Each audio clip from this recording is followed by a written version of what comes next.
तंग आ गया हूँ तुम्हारी रोज रोज की चिक चिक से। जब देखो ताने देती रहती हो या किसी ना किसी बात पर लड़ती रहती हो। कुछ कहो तो मुंह फुलाकर बैठ जाती हो या खाना नहीं बनाती। हद होती है यार हर बात की। पंकज गुस्से से फ्लावर वास पटकते हुए चिल्लाया। तो मैं ही कौन सा खुश हूं तुमसे। जब से शादी हुई है तुम्हारे कुंठाओं और हीन भावना को झेल रही हूं। तुमसे ज्यादा पढ़ी लिखी हूं और ज्यादा कमाती हूं, तो इसमें क्या मेरा दोष है।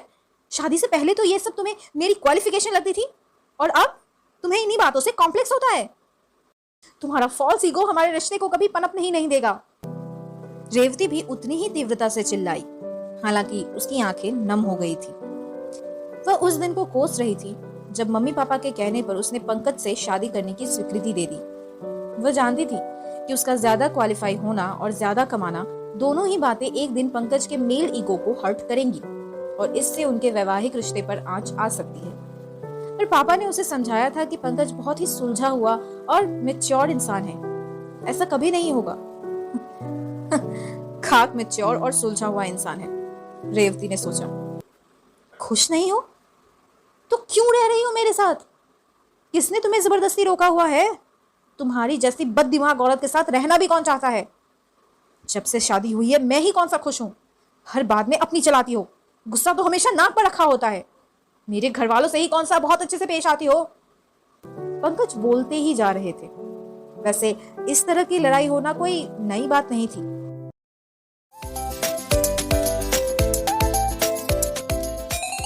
आप सुन रहे हैं कहीं अनकहीं, सुकून भरी कहानियों की दुनिया, और मैं हूं आपकी हमसफर वर्षा। चलिए तो शुरू करते हैं आज का एक नया सफर। शादी के 3 साल हो गए थे और हर रोज किसी न किसी बात पर उनकी बहस या लड़ाई हो जाती थी। ऐसा लगता था मानो एक दूसरे के लिए बने ही नहीं है। अपने घर वालों की बात मत करो, एकदम जाहिल लोग हैं, हर बात पर टोकते हैं। नौकरी करती हूँ तो आने में भी देर हो जाती है। बस तुम्हारी माँ के सवालों की तो बौछार शुरू हो जाती है। इतनी ही दकियानुसी हो तो नौकरी वाली बहू लानी ही नहीं चाहिए थी। पैसों के लालची तो पूरे परिवार है। यह सुन पंकज का हाथ रेवती पर उठने वाला था कि उसका रौद्र रूप देख वह रुक गए। खबरदार, जो मेरे ऊपर हाथ उठाया डोमेस्टिक वायलेंस का केस कर दूंगी। बस बहुत हुआ, आज तो मैं फैसला करके ही रहूंगा। अच्छा होगा कि हम म्यूचुअली अलग हो जाएं। दोनों के घर वालों ने बहुत समझाया कि डिवोर्स लेना समाधान नहीं है, मिल बैठकर बात कर लेनी चाहिए। पर उन दोनों का यही कहना था कि उनके संबंधों में इतनी करवाहट आ चुकी है कि अब साथ रहना मुमकिन नहीं। अलग हो जाने के बाद बीती यादों से निकलना आसान नहीं होता। करवाहट के साथ साथ कुछ प्यार भरे पल भी दोनों को टीस देते हैं, लेकिन वक्त के साथ नए सिरे से जिंदगी शुरू करना भी जरूरी होता है, वरना इंसान के लिए खुद को समेटना मुश्किल हो जाता है। रेवती को उसकी फ्रेंड्स ने आइडिया दिया कि वह अपने नाम का फेसबुक अकाउंट बंद कर नई पहचान से अकाउंट बना ले, ताकि पंकज उसे किसी भी तरह से तंग ना कर सके। उसने अपनी फ्रेंड लिस्ट से भी उसे ब्लॉक कर दिया। रेवती चाहती थी कि वह इस शहर को ही छोड़ दे, पर चाहकर भी वह अपना ट्रांसफर दूसरे शहर में नहीं करवा पाई। 1 साल हो गया था उन्हें एक दूसरे से अलग हुई, और रेवती को महसूस हो रहा था कि उसे जैसे उसका प्यार मिल गया है। फेसबुक पर ही दोस्ती हुई थी उसकी उदय से। उससे चैट करते हुए उसे हमेशा लगता था कि वही उसके लिए परफेक्ट साथी है। कितनी अच्छी सोच थी उसकी। तुम कितनी टैलेंटेड हो और इतनी बड़ी पोस्ट पर होने के बावजूद एकदम डाउन टू अर्थ। मुझे खुशी है कि तुम मेरी फ्रेंड बनी। अपनी फोटो भी अपलोड करो ना। उदय के इस मैसेज के जवाब में रेवती, जो उससे मान्या बनकर चैट करती थी, ने लिखा, thank you for the compliment. मुझे भी खुशी है कि तुम मेरे फ्रेंड हो। फोटो अपलोड करने का अभी टाइम नहीं आया, थोड़ा इंतज़ार करो। तुमने भी तो अपलोड नहीं की है फोटो। जब भी समय मिलता दोनों फेसबुक पर चैट करते, एक दूसरे की पसंद नापसंद, आदतें, शौक दोनों अच्छी तरह से जान गए। यहाँ तक कि एक दूसरे की राय भी वे लेने लगे थे। मुझे लगता है मान्या कि तुम्हारे पास हर समस्या का समाधान होता है, एकदम परफेक्ट सॉल्यूशन देती हो। उदय के कमेंट पर वह स्माइली भेज देती। वह अक्सर सोचती कि कितना फर्क है पंकज और उदय की सोच में। पंकज को लगता था कि वह केवल समस्या पैदा करना जानती है, सॉल्यूशन ढूंढना नहीं।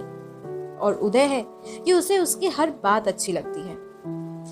पंकज ने कभी उसकी तारीफ तक नहीं की थी, हमेशा उसमें कमियां ही निकालता रहता। शादी के बाद उसे केवल इसी में इंटरेस्ट रहा कि वह कितना कमाती है। महीना शुरू होते ही वह उसका वेतन मांगना शुरू कर देता था। वह पंकज से प्यार चाहती थी, पर शायद उसे प्यार का मतलब तक नहीं पता था। ना कभी हंसता था, ना ही खुश रहता था। उसके लिए तो खरूस शब्द ही एकदम उपयुक्त है। पर वह क्यों सोच रही है उसके बारे में? पंकज ना सही, पर उसने तो उसके करीब जाने की बहुत कोशिश की थी, उसे सच्चे दिल से अपनाना चाहा। पर उसने तो जैसे अपने चारों ओर मोटी मोटी दीवारें खड़ी कर रखी थी, पास ही नहीं आने देता था उसे। उसकी जिस काबिलियत की पंकज ने हमेशा अवहेलना की, उदय को वही पसंद है। और शायद इसीलिए उनके बीच की घनिष्ठता बढ़ती जा रही है। हालांकि उदय से चैट करते समय अक्सर उसे पंकज की याद आ जाती है और वो सोचती कि काश पंकज भी ऐसा होता तो उसकी जिंदगी क्यों ना बिखरती। रिश्ता बेशक टूट क्यों ना गया हो, लेकिन पति पत्नी का रिश्ता ऐसा होता है कि अलग होने के बावजूद यादें लिपटी ही रहती है, चाहे वे सुखद हो या दुखद। रेवती भी पंकज को याद कर दुखी हो जाया करती थी। आखिर कहाँ चूक हो गई थी उससे। इसीलिए उदय के बहुत बार कहने पर भी वह उससे मिलने को तैयार नहीं होती थी। नया रिश्ता बनाने में डर लगता था उसे। फिर उसकी सच्चाई जानने के बाद भी क्या उदय उससे वास्ता रखना चाहेगा? यह भय भी उसे उससे मिलने से रोकता। डिवोर्सी होने का ठप्पा जो उसके ऊपर लगा था, वह उसकी आने वाली जिंदगी पर अनेक सवाल उठा सकता था। समाज तो औरत को ही दोषी मानता है ना। तू बहुत प्रेजुडियस हो रही है रेवती। तूने अपनी तरफ से बहुत कोशिश की थी, पर पंकज तुझे समझ नहीं पाया, या फिर जो भी कारण हो, तुम दोनों की नहीं बनी। अब इस वजह से आने वाली खुशियों के लिए दरवाजे बंद कर देना बेवकूफ़ी होगी। मेरी राय में तुझे एक बार उदय से मिल लेना चाहिए। उसे सच बता दे और फिर जो होगा देखा जाएगा। उसे अंधेरे में रखना भी ठीक नहीं है। अगर वो सचमुच तुझे पसंद करने लगा है तो उसे इस संबंध को आगे बढ़ाने में कोई आपत्ति नहीं होगी। रेवती की कलीग संजना ने उसे समझाया। धड़कते दिल के साथ रेवती ने उदय के साथ मिलने का टाइम फिक्स किया। अपने पसंदीदा रेस्टोरेंट में शाम 5 बजे जब वह उससे मिलने पहुंची तो उसे एक झटका लगा। पंकज भी रेस्टोरेंट में प्रवेश कर रहे थे। वह उनसे नजरें बचाकर एक कोने में जाकर बैठ गई, पर आंखें थी कि पंकज पर से हटने का नाम नहीं ले रही थी। कितना बदलाव आ गया था पंकज में, दुबले भी हो गए थे। लगता था उसके जाने के बाद पंकज ने अपना ख्याल रखना ही छोड़ दिया है। वही तो उनकी सारी बातों का ख्याल रखती थी।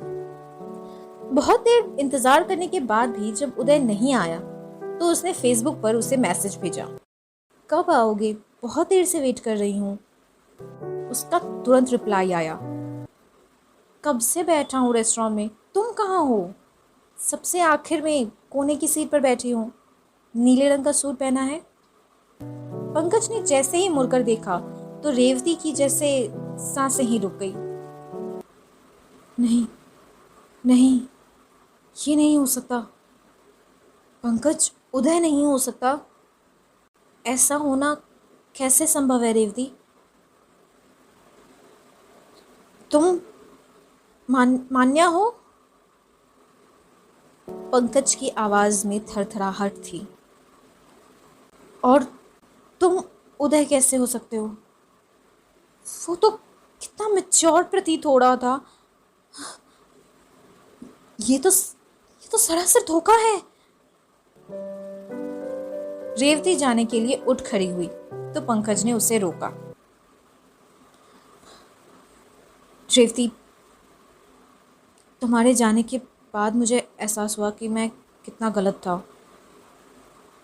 असल में मुझे मुझे तुम्हारे जैसी ही लाइफ पार्टनर चाहिए थी, पर तब मैं तुम्हारी कदर नहीं कर सका। पर तुम्हें मुझ में क्या अच्छा लगा जो जो मुझे फ्रेंड बना लिया? मेरी सारी आदतें तो तुम्हें बुरी लगती थी। तुम्हारा रूखापन मुझे ना समझना या मुझे व्यथित कर जाता था, पर उदय के रूप में तो तुम मुझे ऐसे बिल्कुल नहीं लगे। असल में रिश्ता चाहे जो हो, प्रयास अगर दोनों तरफ से ना हो तो वह कायम नहीं रह पाता है, खासकर पति पत्नी का। रेवती की आंखें गीली हो गई थी। उसे समझ नहीं आ रहा था कि जिंदगी उसके साथ कैसा खेल खेल रही है। दोबारा जिंदगी उसे वहीं ले आई थी जहां उसने पीछे पलटकर ना देखने का फैसला किया था। असल में हम दोनों बने ही एक दूसरे के लिए हैं, पर अपने अपने अहम के चलते हम अपने ऊपर एक आवरण डाले जीते रहे। और फेसबुक पर जब हम अपने असली रूप में पारदर्शी हुए तो हम एक दूसरे को पसंद करने लगे। मुझे लगता है जब वक्त ने हमें दोबारा मिलाया है तो हमें दोबारा एक दूसरे को फिर से मौका देना चाहिए। पंकज बोले, क्या तुम्हें ऐसा लगता है कि इस बार हमारा फेसबुक वाला प्यार सफल हो जाएगा? रेवती मुस्कुराई। पुराने रिश्ते की खातिर इस बंदे को एक मौका दे दो। वादा करता हूँ इस बार शिकायत का कोई मौका नहीं दूंगा। रेवती ने तुरंत फेसबुक पर एक स्माइली के साथ मैसेज भेजा, मुझे मंजूर है।